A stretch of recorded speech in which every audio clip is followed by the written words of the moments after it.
Hello friends, welcome to this video session on Bama KARUKKU, the explanations of the chapter 6. This video is part of the discussion of the paper Compulsory Foundation Course in English, the 4th semester English language course paper at Mangalore University for 4th semester BCA and BSc. Welcome to today's session. This is the continuation of last video on chapter 6, where we saw Bama gives an account of her life at workplace. And towards the end of the last video, we came to know Bama was not happy with the things going on at the workplace, that is at the church, because she opted the role of a nun in order to serve her community, the people living in distress. But the sham or pretense followed at that place proved that it was impossible for her to achieve her aim. Therefore, she ultimately decided to quit that church, the position of nun, and after quitting that church, her life went into another trouble that she is going to mention at the end of the chapter 6. Let's see how things went ahead in her life. So she returned home, was almost like she had been blindfolded and then turned into a forest. It was like she had been blindfolded and turned into a forest. You can see the way she uses here when indigenous example of a sentence, blindfolding and turn into a forest, is from our vernacular language. Even in Kannada, ಕಣ್ಣು ಕಟ್ಟಿ ಕಾಡಿಗೆ ಬಿಟ್ಟ ಹಾಗೆ ಅಂತ ಹೇಳಿ ಒಂದು ಗಾದೆ ಇದೆ. ಹಾಗೆ ನಾವು ನೋಡ್ತೇವೆ ಅವರ ಒಂದು ಜೀವನದ ಹಂತ ಈ ಥರ ಆಗ್ತಾ ಹೋಗುತ್ತೆ. She had no money, no job, not even proper clothes to wear. That led to a kind of confused, uncertain life. The life at the convent was actually comfortable when compared to that, but she now felt confused and uncertain, as the convent life offered some comfortable, some kind of comfort with its food and all other aspects, and it changed her fundamentally. She actually was capable of handling this distress because she has been brought up in such a condition. But now, because of her life at the convent, she lost some kind of, her ability to cope up with this kind of difficult situation. So therefore, it was difficult in the beginning. She was an extremely bold person once upon a time, but she became a timid person after her entry into the convent. She was fearful of everything. She was ready to burst into tears without strength. That was the condition her. You can see the mental conflict. This is rather, important in life. When one faces mental conflict after some kind of, experience. She experienced the difficulties, same difficulty and struggles like all the Dalit poor face in India. The people in India belong to underprivileged sections face the same kind of problem that Bama accounts here. Then she rationally questions this system where in her village, even today, in which those who do the labor are the poorest of the poor Dalits, while those who reaped the rewards are the wealthy and the upper caste. That you can see here that Bama takes each and every opportunity where she can try to criticize and correct this issue in society. Therefore, she criticizes in her village the way, not just in village, as I already told you, it's a miniature. It's a minor document that reflects the major trend.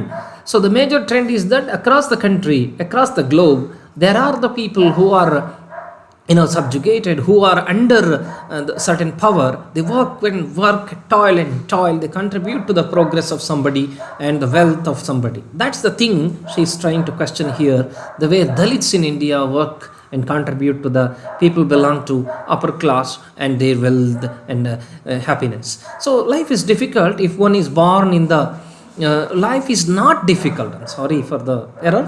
Life is not difficult if one is born in the upper caste, according to Bama here. Then those who born in the pariah community are the poorest of the poor. They struggle every day for their survival. Yeah, we have seen, dear students, the struggle that they had. It was a struggle for existence. It was a struggle for food, everyday food.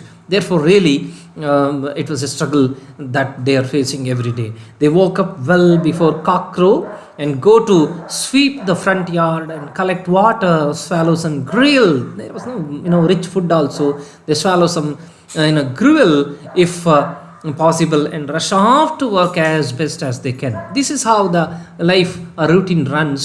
There are many people across the country doing different jobs. They perform the same thing and they end up their life in the same social condition. There was no other possibility of progress. They cannot even look after their children and make sure they go to the school. They cannot look after their children also, and that's why they cannot send them to schools also. That's the reason they live a life of poverty, and that continues and passes on to generation. This how Bama experienced in her life, and others are also feeling the same. In such a poverty, in such a poor condition, or in such poverty, the girl children cannot sense in schooling. How can the children belong to, not just girl in the sense, I think, belong to Dalit community, think of schooling, achieving something at the school, difficult, right? It's a mirage that they do not get. They stay at home and collect firewood, therefore, and look for the house and care for the babies and do household chores. Particularly girl children, they stay at home. They cannot go to the school. They collect firewood and look for the house and care for the babies. These are some of the works they do, and they perform household chores and assist their parents or mothers in handling the household work. So as a song,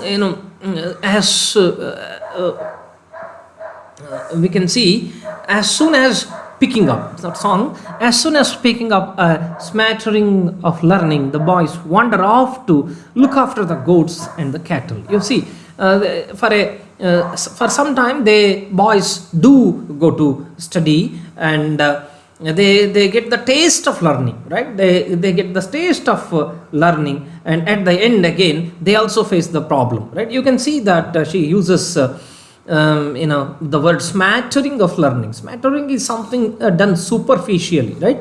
It's not almost a surface level knowledge, superficial knowledge, not a deep knowledge. They just touch the education, and just having their elementary school of education, they go for this, grazing cows or goats, cattle, all that, right? Then Bama therefore writes here, if you look at our streets full of children with their noses streaming, right, without even scrap of clothing, rolling about and playing in the mud and mire, indistinguishable from puppies and piglets. You see the abysmal condition, right? The very poor, unhygienic slum condition that is due to poverty, that is due to the extremity they faced in social inequality. So that's how Bama tries to represent the voice of these people and tries to bring some kind of development for them through this work. In contrast, Bama highlights the other side, that the wealthy people, the upper caste people, they live a life of you can see the wealthy live out of the labor of the poor, right? It is the poor, the people belonging to the community of Paraya or any Dalits community, they only work and contribute to the progress of the upper caste rich people there. They live like leeches, and their children eat well and fatten, right? The leeches, who they suck the blood and they become fat. Similarly, their children eat well and fatten, and like leeches, their children become well and fatten, and they wear fine clothes, attend good schools, take up high positions, and earn more and more money. So Bama is very critical at this kind of extremity in society that is due to unequal distribution of wealth or even rights to the people in society. That's what she's questioning. Why this kind of distinguished or differentiation towards them based on caste? That is what the question, right?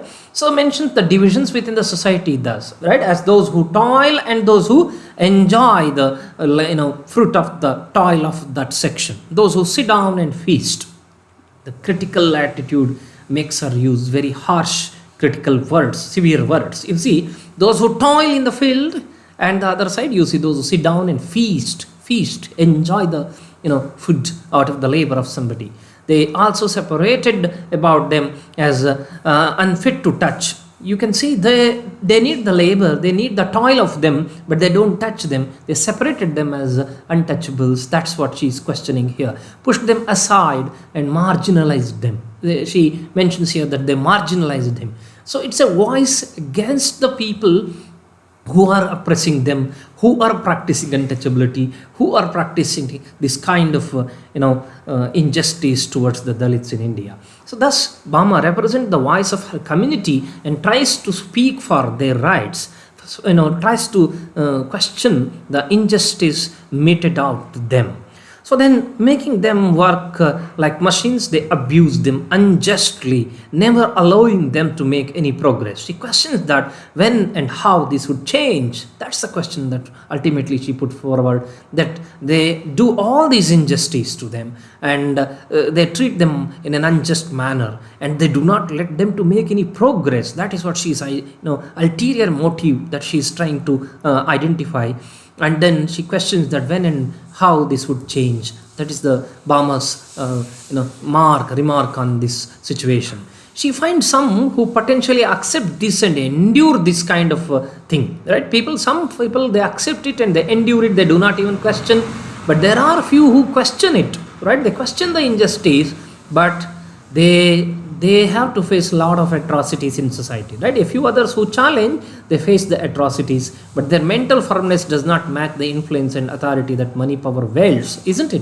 Whatever they question, however they question, their willingness and their money power, their mental power, because they don't have money power illa, right? Their mental power cannot match the influence and authority of the money power that rich people wields. Rich people have money. Then by using their money, they suppress the voice of these people according to. We have one examples from the battle between the Parayars and the Chaliars. The Chaliars feasted the police, and how the police made atrocities against the Parayars. That's one more example that Bama already mentioned in one of the earlier chapters. And you see, Bama puts it here as, for how many days one can fight in the name of justice and strength when one is in hungry and thirsty, isn't it?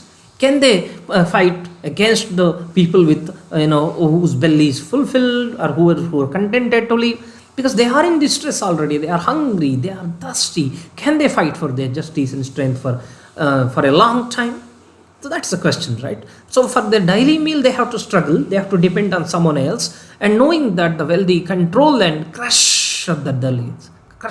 That's how Bama critically questions this social condition. You see, towards the end of this chapter 6, she's trying to bring a conclusion and her stand against these kind of oppressions against the Dalits. That's why she takes up a kind of balanced judgment about the social condition where there is the presence of injustice towards her community and Dalits in India. She says that the attitude is everywhere. This attitude is everywhere, including it is there in the church, because she found that church was a kind of palliation, a kind of escape from all that, but that was not so. She realized when she entered the order there, when she entered the role of a nun. They have made a use of Dalits who engaged in ignorance as their capital, set up a big business and only profited their cash in churches. That's the remark she puts forward. Critically questions this attitude of even the people at church, that they engage these people, they have utilized these ignorance of the innocence of the Dalits, and then they are running their business in the name of that. She says they only profited by this, and they support or use that for their caste and their religion according to Bama, right? So that's how she makes a very beat on the system, right? So she whips on that system. She complains that the upper caste Christians enjoy the benefits and comforts of the church, holding all the high positions.